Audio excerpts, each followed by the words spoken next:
Shalom jemaat Tuhan, kita berjumpa lagi dalam renungan harian. Hari ini kita akan bersama-sama memulai pembelajaran dari surat 1 Korintus, saudara. Nah, kita akan mulai di pasal yang pertama, ayat 1-9. Mari kita menyimak pembacaan bagian ini.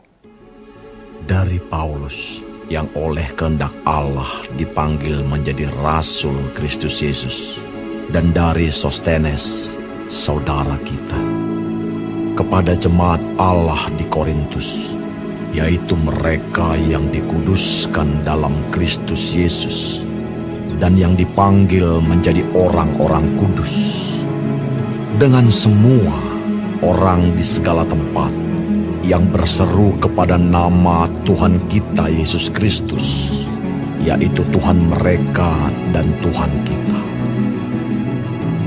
Kasih karunia dan damai sejahtera dari Allah Bapa kita dan dari Tuhan Yesus Kristus menyertai kamu. Aku senantiasa mengucap syukur kepada Allahku karena kamu, atas kasih karunia Allah yang dianugerahkannya kepada kamu dalam Kristus Yesus. Sebab di dalam Dia kamu telah menjadi kaya dalam segala hal, dalam segala macam perkataan dan segala macam pengetahuan, sesuai dengan kesaksian tentang Kristus yang telah diteguhkan di antara kamu.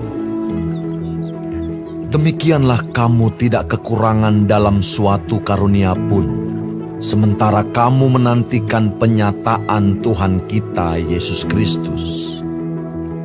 Ia juga akan meneguhkan kamu sampai kepada kesudahannya, sehingga kamu tak bercacat pada hari Tuhan kita Yesus Kristus. Allah yang memanggil kamu kepada persekutuan dengan anaknya, Yesus Kristus, Tuhan kita, adalah setia. Nah, saudara, kita akan bersama-sama merenungkan satu bagian dalam ayat 2 kepada jemaat Allah di Korintus, yaitu mereka yang dikuduskan dalam Kristus Yesus, yang dipanggil menjadi orang-orang kudus, dengan semua orang di segala tempat yang berseru kepada nama Tuhan kita Yesus Kristus, yaitu Tuhan mereka dan Tuhan kita. Nah, saudara, Paulus ini suratnya untuk jemaatnya di Korintus, di sebuah kota yang besar, megapolitan, jemaatnya banyak sekali. Nah, ini diberikan kepada mereka untuk memberikan suatu jawaban ataupun pengajaran, nasihat untuk gereja ini yang sedang bergumul, saudara. Nah, Paulus punya pemahaman mereka adalah orang-orang kudus yang dikuduskan oleh Allah. Mereka dikuduskan dalam Kristus Yesus. Jadi karakter atau milik yang paling indah dalam diri seorang Kristen, yang pertama dan utama adalah dalam dirinya, bukan subjektifnya. Kita melihat begini-begini, tapi bukan itu, tetapi objektif dirinya. Secara objektif bahwa Yesus sudah menebus semua orang yang percaya. Itulah yang paling utama. Jadi itulah yang menjadikan saya dan saudara sekalian yang percaya kepada Kristus adalah orang-orang kudus yang dikuduskan oleh Kristus. Itulah yang menjadikan seseorang memiliki identitas sebagai orang kudus. Nah, saudara, Paulus tahu kelemahan jemaat Korintus, tetapi ia tidak meninggalkan mereka karena ia melihat fakta objektif ini. Yesus Kristus telah menguduskan mereka dan telah melahirbarukan mereka. Paulus melihat Kristus Yesus ada dalam jemaat Korintus. Nah, memang jemaat Korintus ini banyak masalah, saudara, dan bikin Paulus itu gergetan, saudara. Jadi Paulus tetap melayani mereka, tetap menasihati mereka, tetap melayani mereka karena melihat hal ini. Jadi Paulus menekankan sisi objektif jemaat Korintus, yaitu mereka adalah orang-orang yang secara status telah dikuduskan, meskipun dalam kondisi sekarang ini masih dalam proses terus berlanjut, dan mereka bergumul dalam pergumulan dosa-dosa mereka, pengudusan mereka, disiplin rohani mereka, dan dasar mereka bertumbuh adalah ini. Dasar mereka adalah orang-orang yang dikuduskan oleh Tuhan. Orang yang tidak mengenal identitas dirinya sendiri akan berkelakuan tidak sesuai dengan identitasnya. Bahkan yang memalukan, hidup yang memalukan. Jadi Paulus mengingatkan mereka, orang-orang yang telah dikuduskan oleh Tuhan. Nah, bukan cuma mereka, tetapi orang-orang yang di luar sana yang percaya kepada Kristus. Paulus mengungkapkan hal ini kepada jemaat Korintus sebagai dorongan bagi mereka, sekaligus teguran agar mereka hidup menurut status mereka dan identitas mereka dalam Tuhan, yaitu sebagai orang-orang kudus. Nah, saudara, biarlah kita pun juga memahami hal ini, karena surat ini pun ditujukan untuk kita. Dan Paulus juga menyinggung di bagian itu.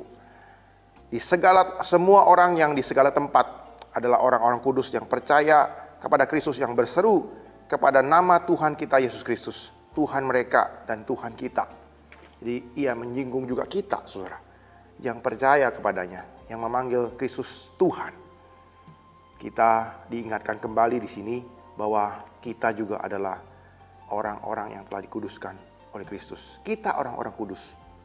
Bukan sok kudus, saudara. Kita orang-orang kudus. Nah, itulah yang menjadi perenungan kita pada hari ini. Nah, biarlah kita boleh mengingat hal ini dan merenungkan kehidupan kita. Dan terus mengingat pesan ini, saudara. Ketika kita di rumah, kita di tempat kerja, ngumpul sama-sama teman-teman ataupun kawan-kawan non-Kristen, kita ingat siapa kita, status kita siapa. Orang-orang kudus di hadapan Tuhan yang hadir buat orang-orang lain, orang-orang yang baru percaya, orang-orang agama lain, ataupun orang-orang yang di saat itu membutuhkan kasih Kristus, membutuhkan pembeda. Nah, saudara, itu yang pertama, saudara. Kemudian yang kedua, di ayat 4-9. Di situ Paulus mengingatkan jemaat Korintus untuk bersyukur kepada Allah. Sama seperti dia juga mengucap syukur kepada Allah atas jemaat Korintus. Meskipun dalam pergumulan yang dia hadapi, kegeregetannya dia sama jemaat Korintus ini, dia tetap bersyukur kepada Allah. Dia mengingat hal yang positif dari jemaat Korintus. Jemaat ini banyak karunia-Nya. Dia berkata, kamu telah menjadi kaya dalam segala hal, dalam segala macam pekerjaan, segala macam pengetahuan, sesuai dengan kesaksian tentang Kristus yang telah diteguhkan di antara kamu. Ayat 5 dan 6. Di situ Paulus mengingat bahwa jemaat ini punya karunia yang banyak. Meskipun banyak juga kelemahannya, saudara. Ia mengingat hal itu, ia mengucap syukur akan hal itu. Demikianlah kamu tidak kekurangan dalam satu karunia pun, sementara kamu menantikan penyataan Tuhan kita Yesus Kristus. Ayat 7. Ia menyatakan bahwa kelengkapan karunia itu untuk melayani Tuhan, untuk membagikan berkat Tuhan. Tentang hal ini pun Paulus bersyukur. Paulus ini adalah orang yang disiplin mengucap syukur.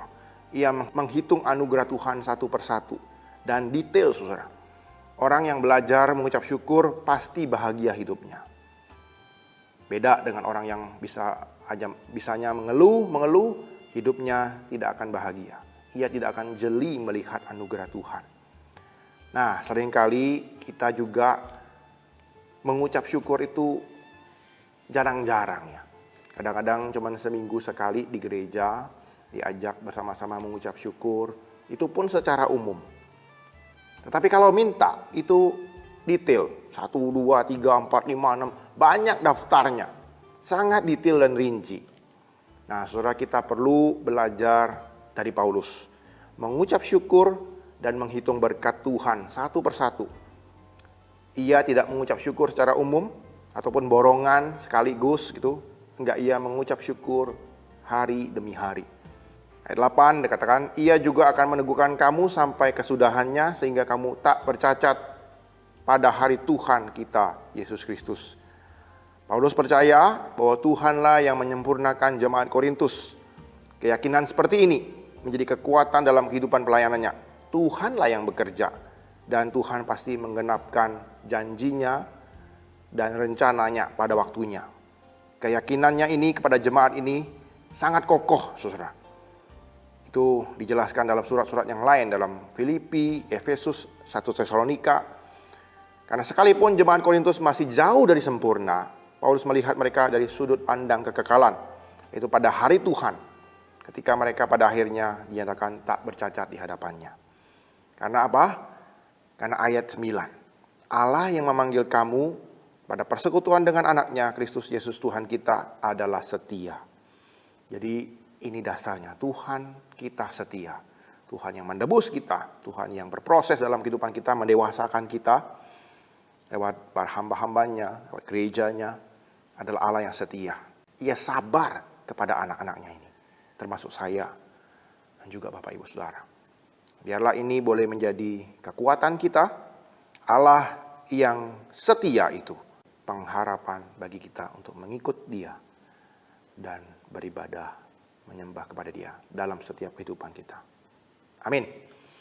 Mari kita masuk dalam doa. Tuhan, kami bersyukur buat kebaikan Tuhan. Kami bisa merenungkan firman-Mu Tuhan dari surat 1 Korintus yang pertama. Biar Tuhan boleh menolong kami mengingat tentang kesetiaan Tuhan dalam kehidupan kami. Dan mengingat kembali bahwa kami adalah orang-orang yang telah Engkau kuduskan Tuhan. Gereja-Mu. Di mana kami hidup tengah-tengah dunia ini yang tidak kudus. Tapi biarlah kami boleh sadar dan ingat kami orang-orang yang telah Engkau kuduskan. Dan kami diwajibkan untuk hidup kudus di hadapan Engkau. Biarlah Tuhan kami juga bisa bersyukur atas berkat Tuhan yang Tuhan berikan kepada kami. Dan menghitung berkat-Mu senantiasa. Terima kasih, kami bersyukur dan berdoa menyerahkan kehidupan kami sepanjang hari ini. Dalam nama Tuhan Yesus kami berdoa. Amin.